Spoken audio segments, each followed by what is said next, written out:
Hello friends, আজকে আমরা শুরু করতে চলেছি আবারও সিকিম পেলিংয়ের একটা সেকেন্ড ব্লগ। এখানে একটা ছোট্ট ব্লগ, কারণ এর আগে আমি দেখিয়েছিলাম আমরা গ্যাংটক থেকে কোথায় গিয়েছি। তো গিয়েছি হচ্ছে রাভাংলা নামচি হয়ে পেলিং। তো আজকে আমি দেখাবো যে আমরা রাভাংলা নামচিতে কোথায় কোথায় গিয়েছিলাম।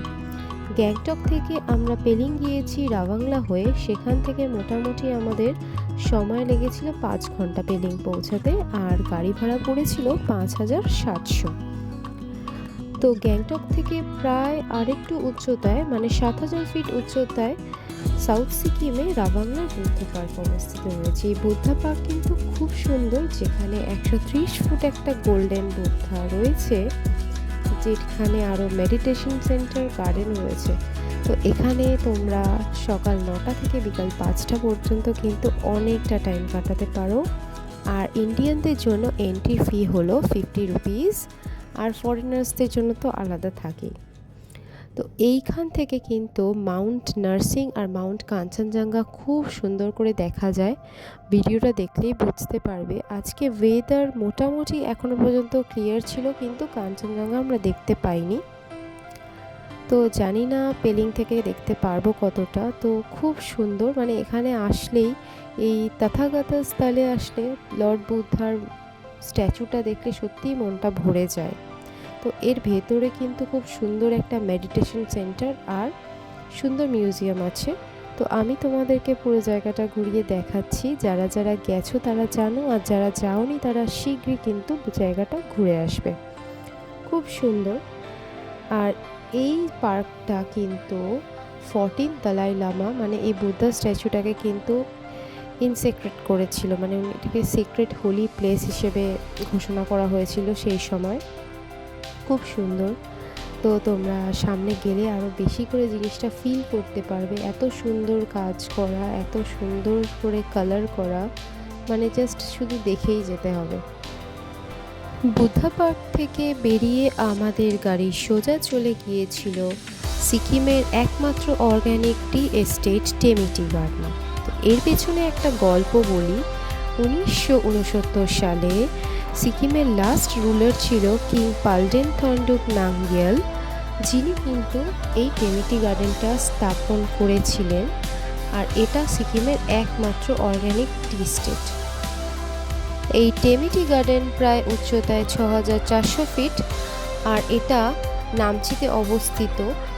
কিন্তু এখান থেকে সবথেকে আকর্ষণীয় যে জিনিসটা দেখা যায় সেটা হলো কাঞ্চনজঙ্ঘা, কিন্তু কোনোবারই আমি দেখতে পাইনি। রাদার এখানে দেখতে গেলে আপনাকে আসতে হবে মার্চ থেকে এপ্রিলের মধ্যে, তখন ওয়েদার খুব ক্লিয়ার থাকে।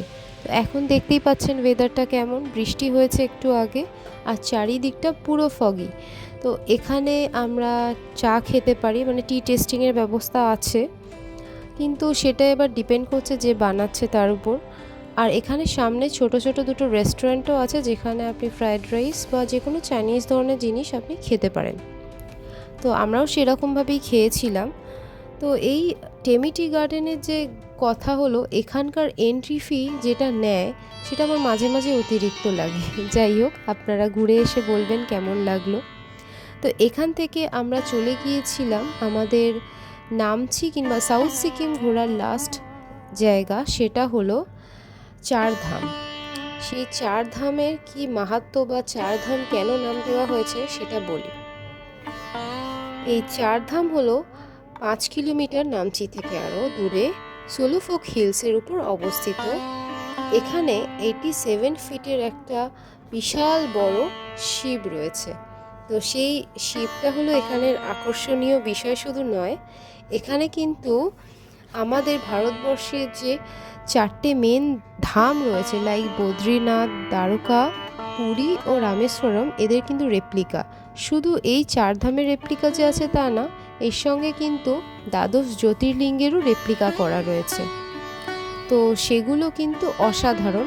কিন্তু রাস্তাটা দেখতেই পাচ্ছ খুব ফগি। যদি ফগ না থাকতো রাস্তা কিন্তু খুব সুন্দর ছিল। বুঝতেই পারছো গাড়ি কতটা স্মুথলি এখান থেকে মুভ করছে। আমি তোমাদের রাস্তাটা দেখাচ্ছি।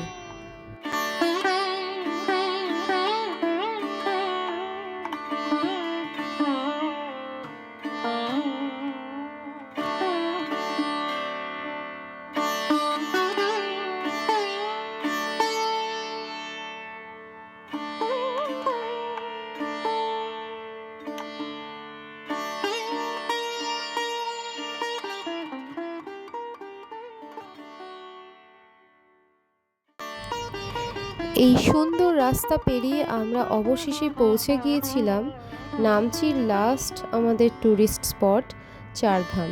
তো এখানে 40 টাকা টিকিটের বিনিময়ে আমরা ঢুকেছিলাম। তো সক্স আর শুজ কিন্তু বাইরে রাখার ব্যবস্থা আছে। বেশ কিছুক্ষণ ওয়েদারটা ভালো থাকার পর এই রকম অবস্থা, পুরো শিবলিঙ্গটাই ঢেকে গিয়েছিল আর কিচ্ছু দেখতে পাওয়া যায়নি, আর চারপাশটা এরকম হয়ে গিয়েছিল। আমার তো বেশ অদ্ভুত লাগছিল, মাঝে মাঝে ভয়ও লাগছিল, বেশ একটা রোমাঞ্চ জাগছিল আর কি মনে। চারিদিকটা কীরকম একটা ফগি ব্যাপার। তো কিছুক্ষণ ওয়েট করেছিলাম যাতে দেখা যায়, কিন্তু শেষ অবধি আর দেখা যায়নি। আর এদিকে আমাদের পেলিং যাওয়ারও টাইম চলে এসছে, কারণ আমাদের ওখানে পৌঁছাতে পৌঁছাতে ড্রাইভার দাদা বলল প্রায় কিন্তু 7:30-8টা বেজে যাবে। তো এইটা হলো রামেশ্বরমের সেই রেপ্লিকা, খুব সুন্দর। তো প্রত্যেকটা রেপ্লিকাই আমি এখানে দেখাতে পারতাম, কিন্তু ফগের কারণে দেখাতে পারছি না। এই যে সেই শিবলিঙ্গের মূর্তিটা দেখালাম, কারণ একটু ফগ কমেছিল। আর এখানেই কিন্তু দ্বাদশ জ্যোতির্লিঙ্গ রয়েছে।